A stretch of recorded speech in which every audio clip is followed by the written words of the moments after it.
Thank you. So, welcome everyone to this webinar. This webinar is organized in preparation for the IHE-Europe Connectathon Week 2026 in March in Brussels. So, today's session will introduce an event that will take place as part of this Connectathon Week and is the Interoperability for HDS Secondary Use Workshop. My name is Nicole Veggiotti. I'm European Affairs Project Owner and IHE Connectathon Manager at IHE Catalyst, and I'm very pleased to welcome you today. Please, Dmitry, if you can go to the next slide, I will say some practicalities. Some guidelines for this webinar. Please keep your microphone muted. If you have questions during the session, please use the chat box. We will address these questions in the second part of the webinar. We will have space for that. Slides, of course, will be available on the IHE-Europe Connectathon 2026 web page. And after the webinar, you may find the recording in the IHE-Europe YouTube channels. Next slide, please. So let me introduce you our speakers for today. We have Dmitry Etin, Health Data Interoperability and Governance Advisor in Austria, Fidelia Cascini, Chair of the EHDS Secondary Community of Practice, and Stefan Sauermann, Vice Rector UAS Technikum Wien and IHE Austria founding member. So Dmitry, the floor is on you to present the agenda and to start the webinar. And thank you for the speakers to be here with us today. Very good. Thank you very much, Nicole. And I'm really happy to have with me today, two amazing individuals. So Fidelia, who is probably one of the best experts on the secondary use of health data, and Stefan Sauermann, who represents now the perspective of Austria, as the workshop that we are going to be talking about took place in Vienna during the previous Connectathon. And I think that we have quite some interesting things to report on the results of that workshop. And as you can see, or how we would like to be having the discussion is that we would like to explain to those of you who are not aware about why the workshop did take place, and also probably some of you who may be wondering what is the angle of IHE to the secondary use of data.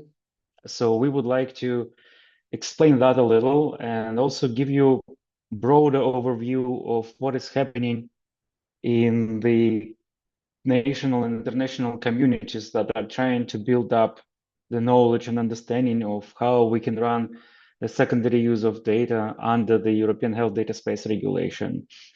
And probably last but foremost, I would say that we are really interested in the feedback that we can actually gather from you, because this has been just a first step that we decided to do, last June. We've discovered a lot of open questions related to how secondary use of data is being standardized, if at all it is being standardized. And these were a lot of hypotheses that we put forward to this initial workshop. And also what we figured immediately was that this is probably just the first step, and we need to do considerably more steps to try to get different communities that are dealing with health data for, let's say, non-primary purposes, if you will. And this was the focus of the workshop. This was the focus of the kind of the working group that we assembled, that prepared the report of the workshop and put forward a few more questions, how exactly this should evolve, if at all, right? And so these are all fair questions that we have here. And I would like to get maybe as I will leave the self presentations to each of us here, to Fidelia and to Stefan, but maybe we can start with Stefan, and I would like him, because Austria was the hosting country of the previous IHE Connectathon, and also decided, together with Georg, decided to actually even try this discussion on the secondary use, because again, like I repeat myself here, the primary discussion of IHE is primary use of data. That's the typical domain. But we thought that there is actually room and the need to try to do certain things around standardization that may or may not be fully covered by the regulation, and what could be done on top of the regulation on the aspects that are not covered by the regulation. So, Stefan, here's your word, please. Yeah, thank you for bringing this meeting together. It's great to discuss this on the very complex journey that we have just started. And I'm a founding member of IHE Austria, and we are, as a university, we are also involved in the IDERA European project, building a data space for secondary use. So that is my perspective. And at the Connectathon last year in June in Vienna at the workshop, quite a great crowd came in, and we discussed in detail what the steps were. And I think it became even clearer to me, and probably to others, that we have primary data, and this involves a lot of very defined processes that IHE is very much aware of. And I don't think we need to go deeper here of sharing and capturing primary data from the healthcare business, and only a subset of that.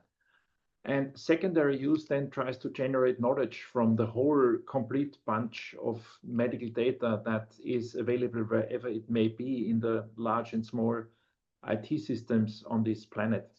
And that's a completely different story. And I think IHE has done a lot of work in the primary care sector, primary data use sector, but we are new to the secondary use sector.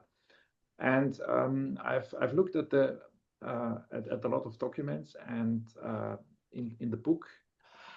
So you find data sources from insurance companies, social insurance, from registers, from clinical trials, and many other sets of data. And these want to be combined, and knowledge should be generated. And there are many different types of knowledge that we wish to generate about the processes that are used in the healthcare business, like where do people get care, and then the outcome of that care, which is a completely different perspective. And also, if we're looking at what shall be decided in the next years until 2029, when the secondary use health data space will apply, the authorities have to be put into place in all of the member states, and these authorities have to provide processes for accessing this data. And that means which data do we have? And one thing which also must be decided, the fees that this data shall be accessible with, how much effort is in that data. And it may be quite easy to access data that has been standardized in the primary use, but it may be more expensive to look at data which has to be assembled for a certain use. And all of these discussions are at the moment ongoing. And I think Austria, and probably also much of the other member states of the European Union, are looking at the aspects of all of this as they become clearer and clearer. And we see some ideas at the moment of how all these things should be implemented, but it's not very clear. So I think we can somehow detect where we are going. It will be very interesting to discuss all of this and to hear opinions and evolving solutions in this space in the next time. So I'm very much looking forward to the discussion. Thank you. Thank you so much, Stefan. And I just want to really double down on what Stefan was saying, is that we would like to get as much input from those who attend today. And again, thank you so much for those who joined this Friday, this afternoon, as we all know how busy everyone is. And please do not hesitate to write down in the chat. I also asked Eugenia, who was very instrumental to put this report in place that we're going to be talking about a little later. So she will be reading, the chat, monitoring the chat, and I'm pretty sure that probably not everything will be answered. We will have time to answer probably not all of it, but we certainly want to collect as much perspectives and probably even trying to challenge our approach to how we would like to engage the broader ecosystem. So please do write us the comments and do engage into the conversation. And now I think is the time to give the floor to Fidelia, because Fidelia will explain us, give us a little bit broader picture into the secondary use of data, as there is a very dynamic community of practice. So those health data access bodies or future health data access bodies who will be responsible in each individual member state to make EHDS secondary use a reality.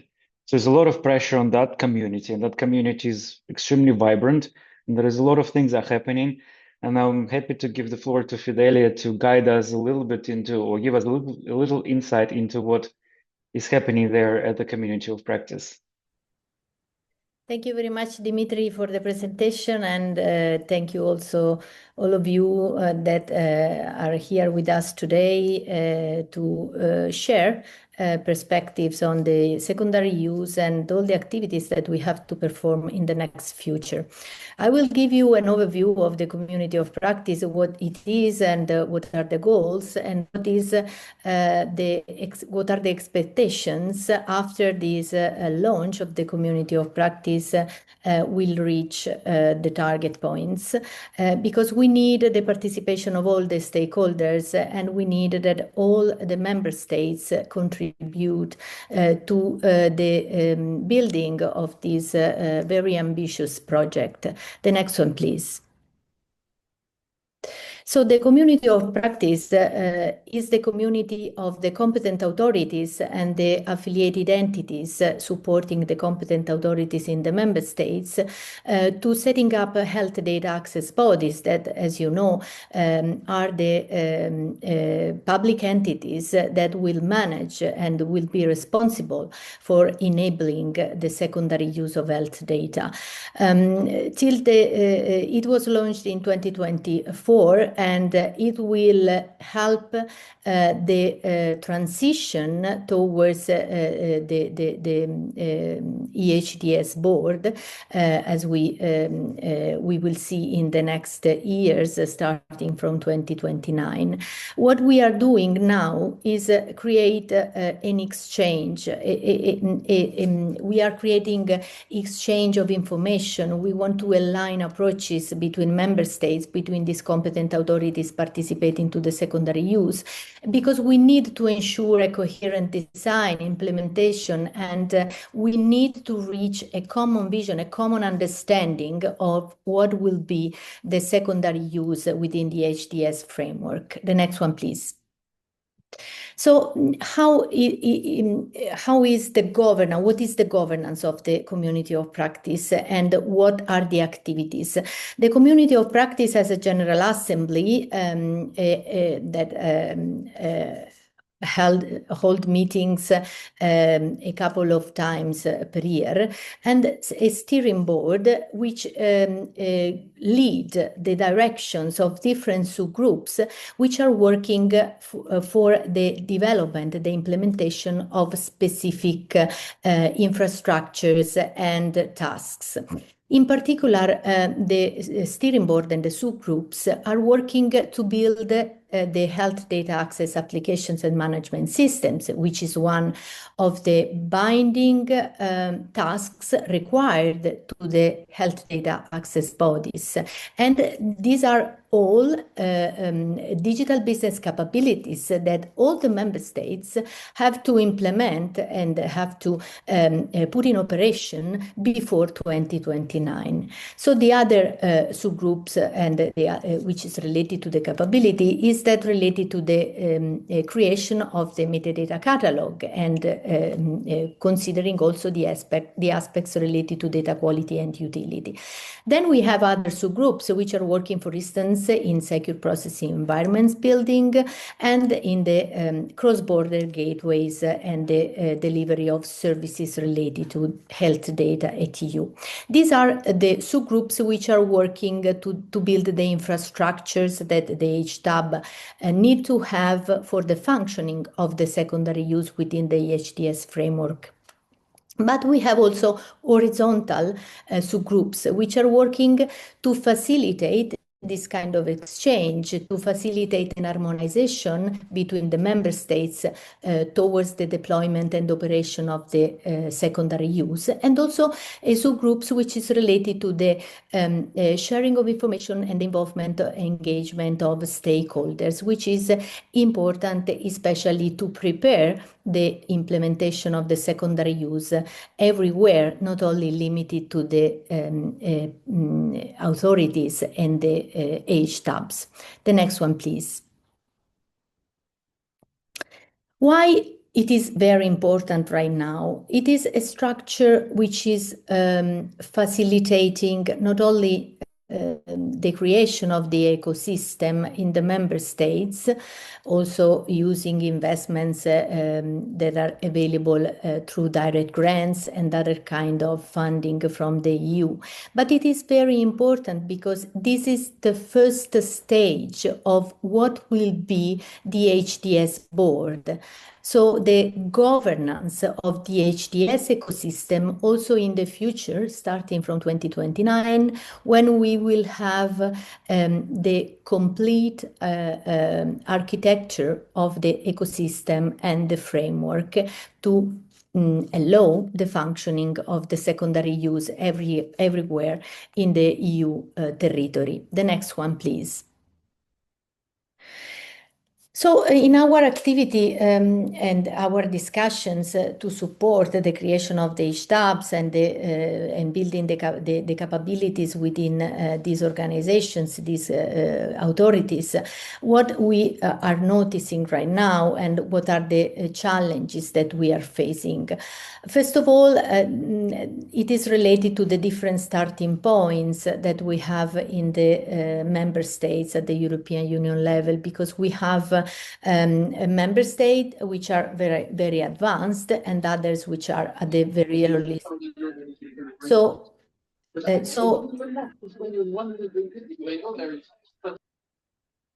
Thank you. There is a different level of advancements if we compare member states, and the national implementation is in general in progress. And the large maturity of member states are at the very early stage in the implementation of the secondary use. So from one side, this is something which is very challenging.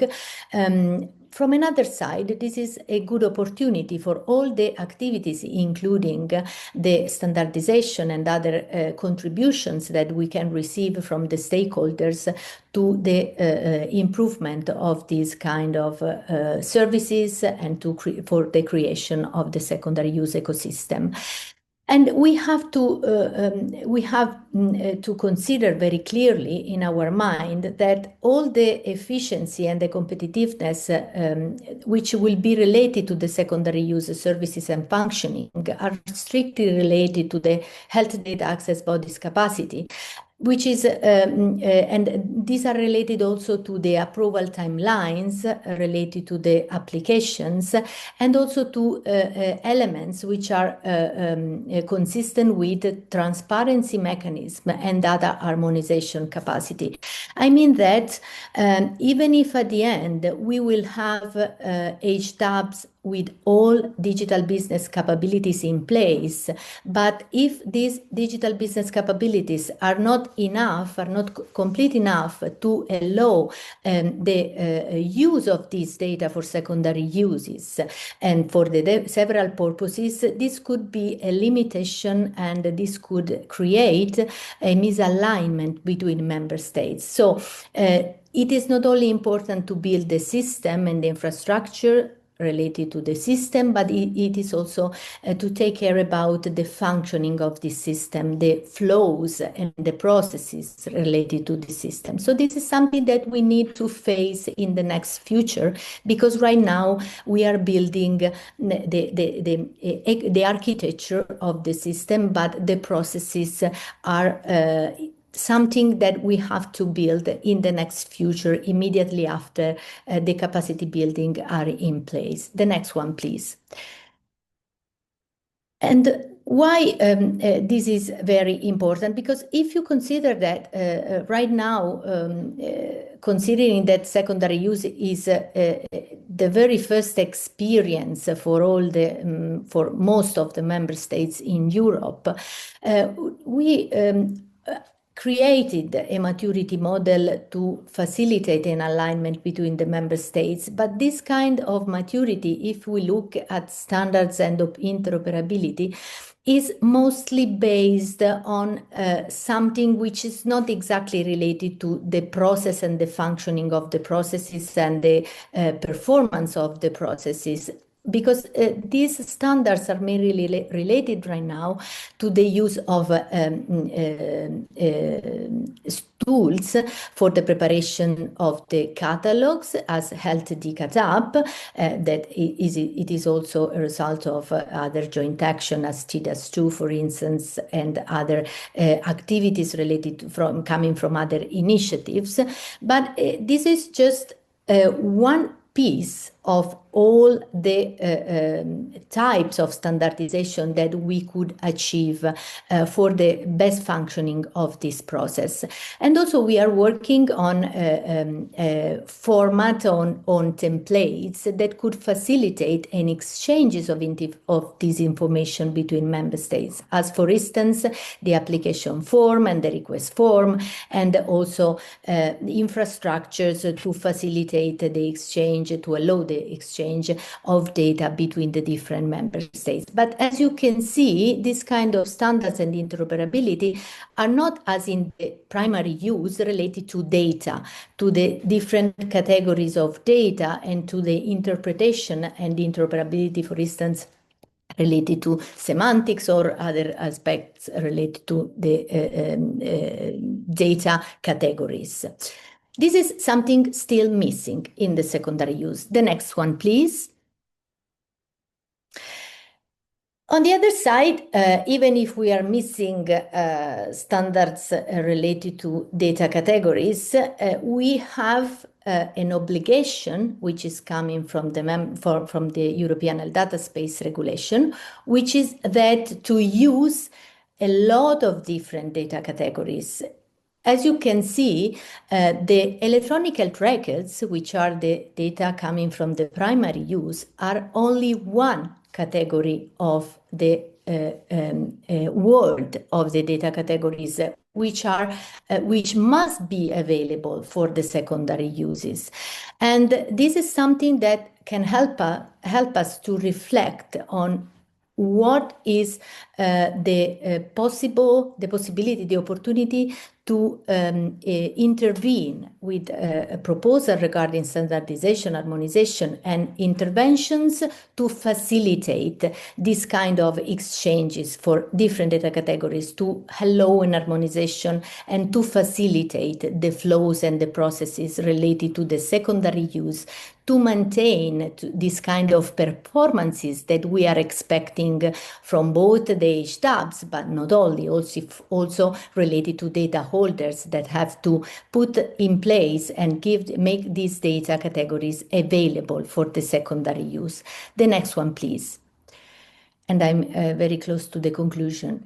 The picture is even more complicated if we consider that not only so many different data categories must be available from the data holders for the secondary use within the EHDS framework, but we can use all these different data categories for different purposes, which are related to the secondary use, which are admitted by the regulation at the Article 53.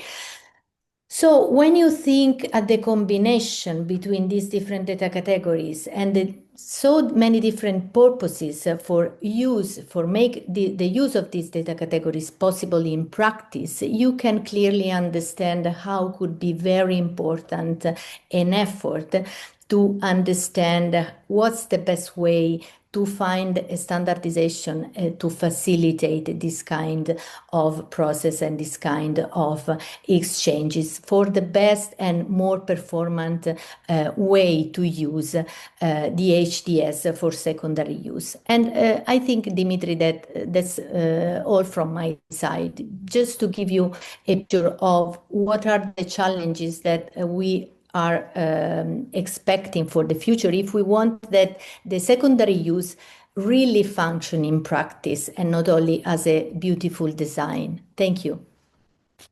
Thank you so much, Fidelia. And I think this is a great overview of the complexity of the ecosystem within the secondary use community and within the secondary use stakeholders. And I think this was, like I was saying in the beginning, the whole reason for us to try to mobilize different perspectives during this workshop, because you probably will, if you give it some reflection after this webinar, and also look at the report that is published already now for a little bit more detail, you will see the differences between the communities and between the perspectives. So a lot of things happen within the different bubbles, and that is something that we actually trying to find a way around, that different bubbles start talking to each other. So I would also like to say kind of a short disclaimer is that some of you know that I'm also a member of the capacity building team for secondary use of health data. And for this webinar and for this workshop, I am representing my personal opinions, because there is going to be a lot of different opinions that we've all put together, during the workshop and after the workshop. And of course, we all have different perspectives, and this perspective are not necessarily aligned with the formal perspectives of the legislation and the legislators. So just a small disclaimer here. So I would like to start with who we've been able to mobilize. So as also mentioned by Stefan in the beginning, so we had different research and innovation actions. So the projects that are being run now, either funded by IHI or funded by Horizon. So IDERA, for instance, or EU CAIM, they were representatives of GDI, so Genomic Data Infrastructure. There have been also a lot of representatives, as you can imagine, from the standardization development community, as the IHE and HL7. We were lucky to have the representatives from DG Sante, and Fulvia Raffaele was with us during the workshop as well, and gave her perspective of how things evolve. And of course, we had different regulators from the member states. We had a different perspective from different member states. We had representatives from Malta, we had a representative, of course, from Austria, and many others. And there's been a lot of expertise in the room, I would say. So we've been quite lucky to have a relatively decent community that started talking about, the different aspects of the secondary use of data, as we're going to touch upon a little. But I would like to say also, which we kind of alluded to, but I would like to say it a little bit more direct. So I think that from differentiating the primary use and the secondary use of data, especially under the regulatory perspective, from the policy making perspective, there's been a lot of things done on the primary use up until today. So the volunteering exchange cross borders for different clinical artifacts has been happening from, I think, 2018. So that community, and I'm not saying about the standardization development organizations like HL7 or DICOM and others who've been around for decades, trying to work out how we deal with data for different purposes that we call here, for the sake of simplicity, the primary purposes, mainly for care delivery. That's, again, a simplification of the definitions. Whereas the secondary use community, that is, again, for simplification purpose, we can say for the research innovation purposes. So those who actually were looking at data that has been collected for the primary use, and they've been trying to work with this data for the purposes that they define for their own research or innovation. And that naturally creates the fragmentation, because you have your own research task or your own innovation task. And for that particular purpose, you are mobilizing, onboarding different tools. And these tools would include, the compute environment and the data standards and the processing tools.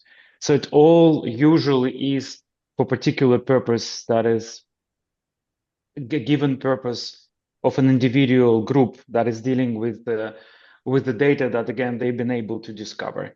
That created that this community, on one hand, is a very sophisticated community of individuals. On the other hand, it is not so mature from the regulatory perspective, because that is not something that you can immediately regulate upon by prescribing the way how the research or innovation could be done.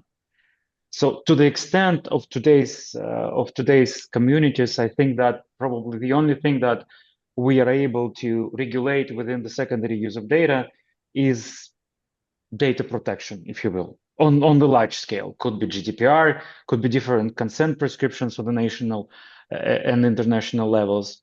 Could be elements of the cybersecurity as well that are also regulated to some extent. So we've been regulating the perimeter and the principles.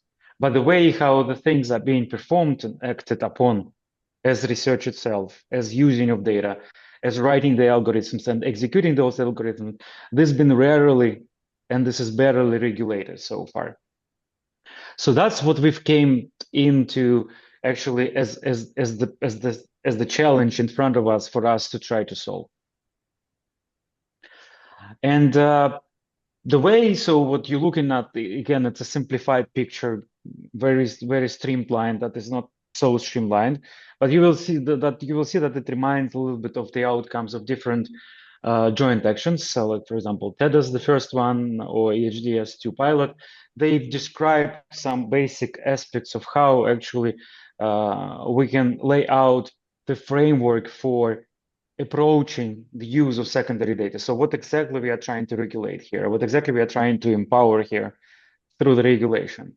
And that's what, if you really can see here, where we've tried to allocate a little bit of what is being regulated by EHDS and what is not being regulated by EHDS. And you can see what Fidelia already emphasized a lot, is that there's a lot of things that are related to enablement that is being regulated. So we allow and define the discovery of the data, the application process, and the permit management, and then that is a handover from these blue boxes over to the orange ones down the line, which that goes more and more into the hands of the national authorities. So one can argue how much we will be regulating the definitions of the secure processing environment, because this is also still work in progress, because the joint actions like TEDAS2, for example, or Quantum, they define certain elements of how the environments themselves could be stood up, that they are actually relatively equal across the member states, but we will still have to see how much of the normalization and harmonization is possible through the regulation. But I would probably say, for the sake of simplicity, that everything which is residing within the member states is actually being controlled and managed by the member states and the health data access bodies within the member states, to say how exactly they are going to deal with actually using the data. Regulation itself is not so much saying much about how exactly we're going to use the data, how exactly we're going to manage the tools that are available to do the research, and so on and so forth. So in the end of the day, from the perspective of standardization, the one distinctive standard that is being proposed and written into the regulation is the metadata standard. So not necessarily the data, but the data and the description of the data sets through the DCAD IP. Some of you may know that is a W3C standard, or based upon the W3C standard. So we had 4 tables, and we've grouped into the 4 types of discussions. And as you can see here, we've been trying to touch on a very broad aspects. The numbers here are not to say of the priorities, just the way how we organize the table. So we wanted to talk about and try to see how today the processing of data is happening within the different research actions, within the different innovators and research infrastructures. And that has brought up obviously a lot of questions that are very much known, for instance, for the genomic community, because the Global Alliance for Genomic and Health is actually been creating some sort of a standardization across the infrastructures, across the processing environments through their execution environment description, if you will. And that is where we understand the interoperability between the environments is complex. And this is a considerable difference between the primary use, where you move your clinical documents and they are the clinical documents regardless of the environment. Whereas when you do your research, sometimes your data sets and your algorithms cannot be separated, and they cannot be easily separated from the environment where they are executed. So the moment that you're trying to port one of the elements of these three things together, things break apart. You cannot repeat. So that's what we mean here about the interoperability, not the usual means of interoperability that we can understand semantically what your data set is about, but the complexity of repeating your research, repeating your innovation in another setting. We've been talking a lot about data quality and provenance, and we were happy to have also with us the representatives from the Quantum project. We also came to the conclusion about what is being described from the fit for use perspective. So what the data holders think they do in terms of preparing the data that is ready to be used. However, there is an element that is yet not being explored and exploited in the detail, is the fit for purpose. So basically, if you can get your data set, you see that data set published, but when you really get hold of this data set, is it really fit for your own purpose? So this is also another element that is yet to be harmonized and yet to be found the conclusion for that one. Same goes, and I think that we spoke a lot about the data sets and the data itself. So we all know, and I've been following the chat a little bit while Fidelia was presenting, this the idea, and apologies, for the communities that I didn't mention here, the open air. This is certainly part of the thinking process, but then we actually have maybe quite a lengthy list of things. What is exactly, how exactly we can standardize? Because, like Fidelia mentioned, apart from the clinical side of things, the data categories like clinical trials, they also have their own standardization that is not also listed here. So we all know that for different purposes, we have different tools that we can use in order to even structure the data sets. And then for clear reason, and because it was run by IHE, we were trying to figure out whether there is a role for the standardization development organizations. And again, ODC, HL7 International, DICOM communities, GA4GH for genomic data. There's actually a lot of different SDOs that are publishing and promoting and finding the way for their standards to be used.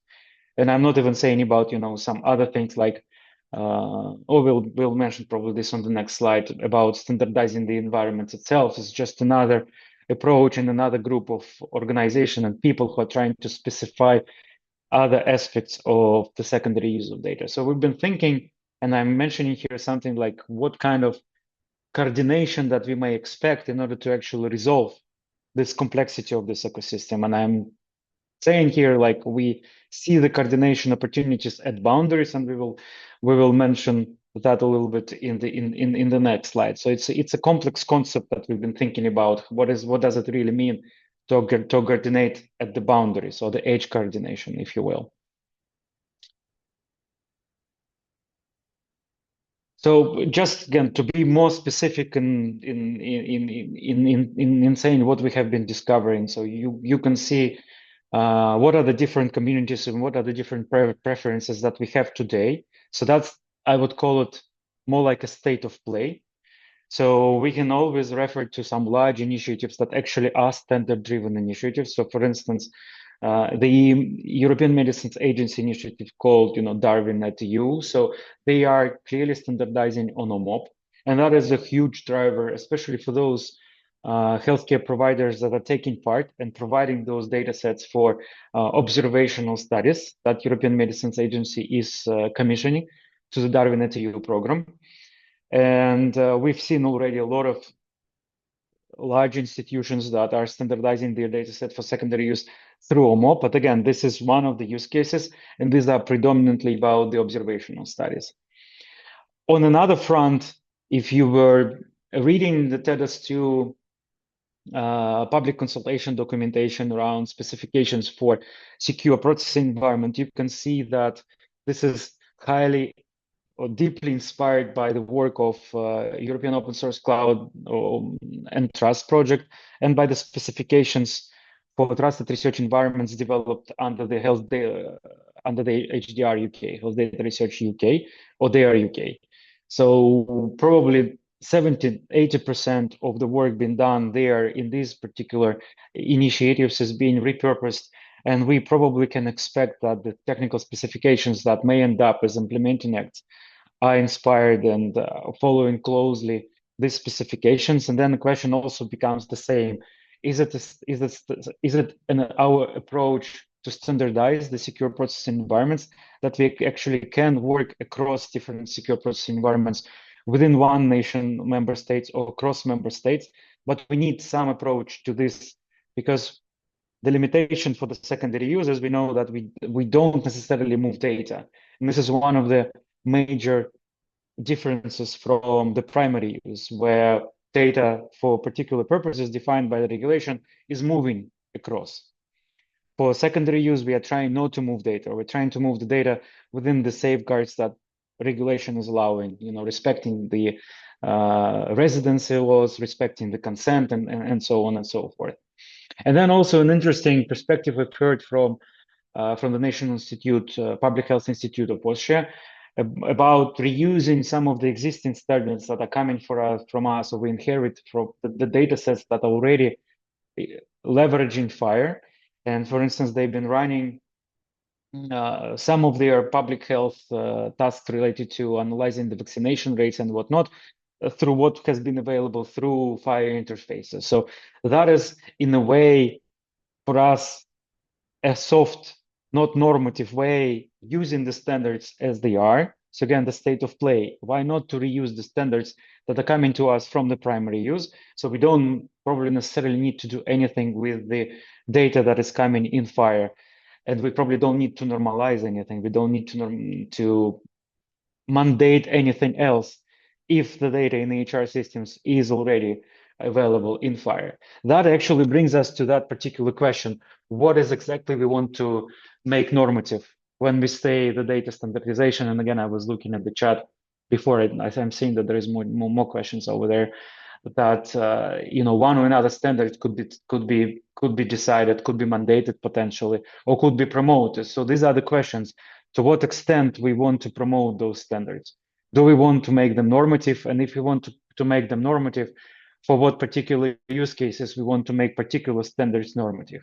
And if we don't make them normative and they become the soft requirements, the best practice, if you will, then how do we coordinate? How do we try to repurpose what works well within one member state to another member state? And again, what is the role of the SDOs that can actually try to coordinate? That's where we kind of bring this idea of this coordination at the boundaries. So how exactly those touch points are happening between OMOP and FHIR and OpenAir and CDISC, if you will, if we jump into the clinical trials, and what do we do with genomic data, and so on and so forth. So we cannot create, and we probably don't need to create, any extra layer of standardization. But this coordination between the SDOs might be beneficial, because it is already happening today to a certain extent. Many of those SDOs have the cross-collaboration groups that are communicating to each other. There is a mapping group, but mainly today they are focused on the technicalities, if you will, the mapping processes. So they're trying to map resources to artifacts and back. But I think that what we are trying to see here, whether there is a governance layer that is necessary for that, because today this is bottom up. Maybe we need to do this somehow, either the middle layer or the top down layer, and see whether the policymakers and the regulation can actually have a say in how those groups are being coordinated. But again, this is exactly the questions that are being not answered during our workshop. And this is exactly why we are trying to get to the first to the next conversation in Brussels this year. So I wanted also to point out that particularly IHE is not, even if we were saying that IHE is focusing on primary use, IHE is also doing, as IHE International, as a larger SDO internationally, they're doing a lot of work that we can call here relates to the secondary use of data. There's been an interesting profile being done and in the handbook, as you can see here, for the de-identification of data that is actually pretty interesting. And I think that we can reuse this work at scale. I think this is very helpful for us because we don't need to start from scratch. However, again, I understand, we all know that there is a number of joint actions that we're also working with pseudonymization and anonymization best practice and synthetic data and so on and so forth.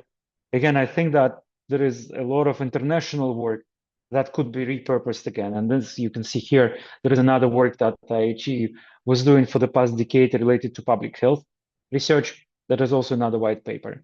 And we always invite the international, in IHE international community. They've been in Vienna, they will be in Brussels. They try to hear what is happening in Europe, and they are trying to make their work as relevant to the European reality as possible.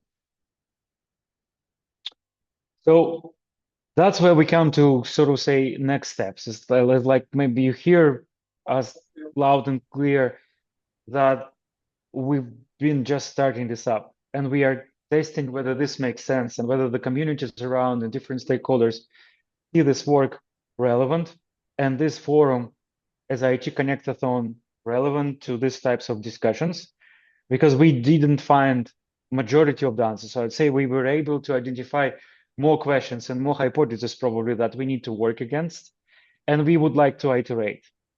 And for that, we are planning the workshop that Nicole is going to promote in a second from now.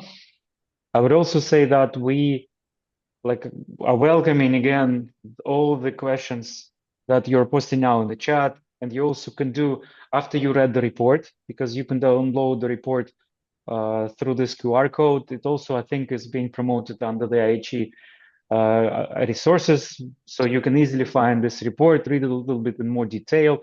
There is a lot of acknowledged contributors from all the different projects that took part in the first workshop, and that is the call to action that we are waiting for you in Brussels. And I give it back to you, Nicole. Thank you, Dmitry. So, as Dmitry said, the idea is to forward this discussion during the IHE-Europe Connectathon Week 2026.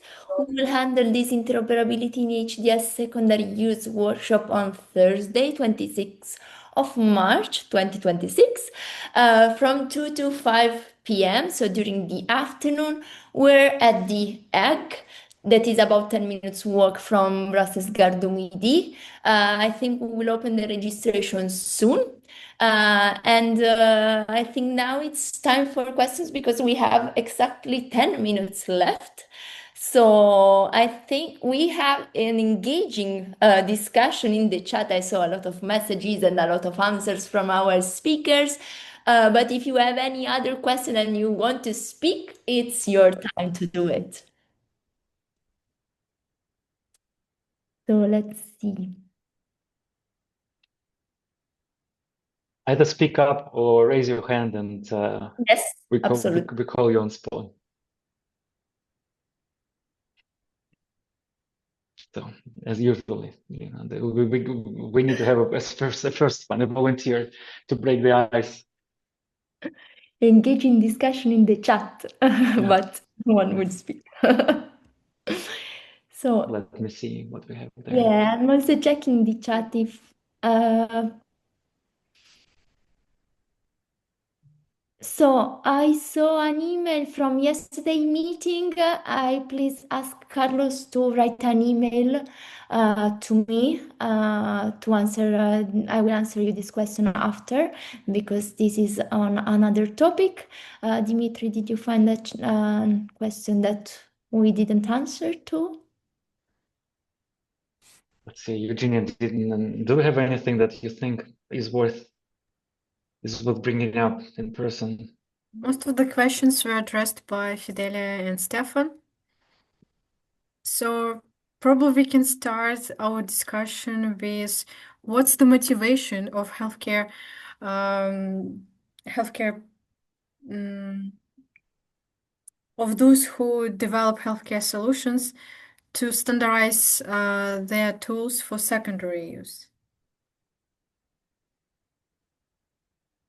If I may, okay. Go ahead, Fidelia. I think it should be a market motivation because it is a place, an empty space for new opportunities. Yeah, and I can only echo on that too, is that from the vendor standpoint, right, as a developer, yeah, I guess you always look for business, more or less. That's a commercial intention if we don't talk about the research, right? But if you are developing a tool and that tool embraces the particular standard, you just grow the market as the standardization is being adopted. But I think that it's a fair question in the sense that there is no clear prescription of the standards within the secondary use of data. Okay. We can probably learn from the pharmaceutical industry and from the clinical trial standardization. This is extremely successful standardization path. And of course, this is driven by commercial interests. So pharmaceutical market is a lucrative market. And we have a lot of vendors who are building their solutions, with CDISC and other standards in this domain. So that I think this is clearly demonstrating that the adoption of the particular standard in a particular industry, even for the secondary use, can be a big market.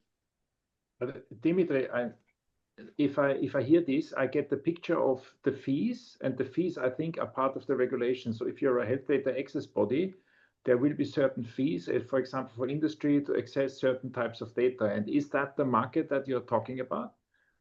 Because, or can you please clarify what exactly is the market for secondary data? Fidelia, do you want to? Yes, you. Yes, thank you.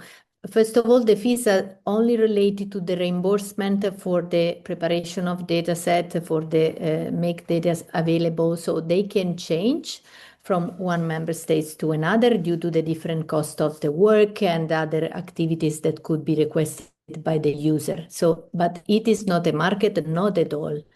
The market is something to facilitate the use of different categories of data, to allow the use of large amounts of data, big data. So what do we build in the primary use to allow this exchange of a patient summary or a discharge report or, I don't know, imaging and so on? We can create the same framework for the secondary uses, considering that the opportunities are incredibly more wider than those related to the primary use, because the applications should be related to research, to the industry and innovation development related, for instance, to the artificial intelligence uses, related to the application in the policies, healthcare policies and investments, and the other uses are related to the education. So the secondary uses are so many that the opportunities to use all these different data categories are incredibly high. So that's the point. Well, I would definitely agree, but then you were focusing ourselves on the volume of data that is in primary use. And I would definitely agree that we have a lot of low-hanging fruits there, and there will be, once the primary use data is available, it will also be very accessible for secondary use. But there is a lot of data, clinical trials, registries, which is not shared in primary use. And I would believe that that is then requiring resources, as you mentioned, fees to be made available, and it's not going to be made available immediately, and I think that would be a different type of market that you are talking about.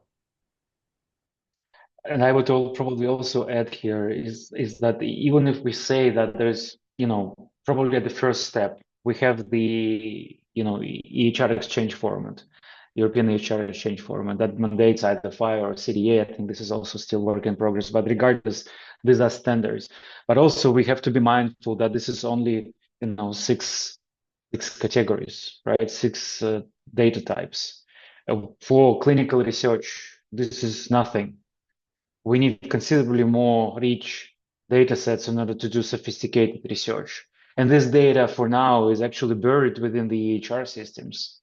Even if the interfaces are being made available through EHR Exchange format and the APIs are there and whatnot, we still have to unlock the data from those EHR systems. And this is also happening through some sort of an incentive. So I mentioned Darwin at EU for purpose, purposefully, as this was a great motivation for those universities who wanted to participate and supply their data sets to the observatory studies that European Medicines Agency commissioned.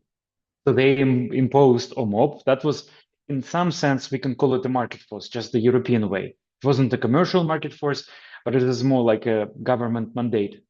We need to do this research. We have the funding for that. If you would like to participate and have a stake of it, do it in OMOP. I think this is a great example of that. Will OMOP be a universal standard? Most likely not, because it doesn't answer other research questions outside of, let's say, the traditional observatory studies. Then, like we see here in Austria, many of public health research is easily being done. I'm kind of in brackets, easily being done utilizing FHIR interfaces, because a lot of data sets are available through FHIR interfaces within Austria. And then again, we can list all those questions, all those possibilities with standards that are out there. But I think this is what exactly where we would like to focus on, is that it still creates particular bubbles in a way, because somebody does OMOP, somebody does FHIR, somebody does open air, somebody does something else.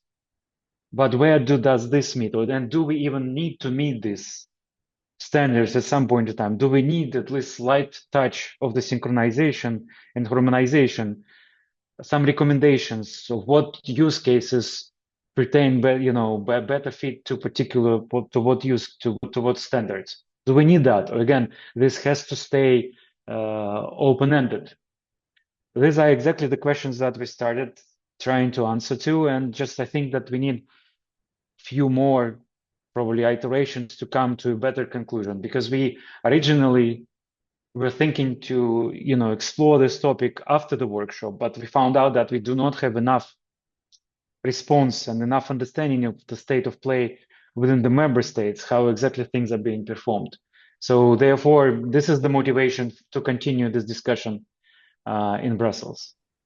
So Mariam Shakrala has raised her hand. Do you still have a question? Please feel free to unmute yourself.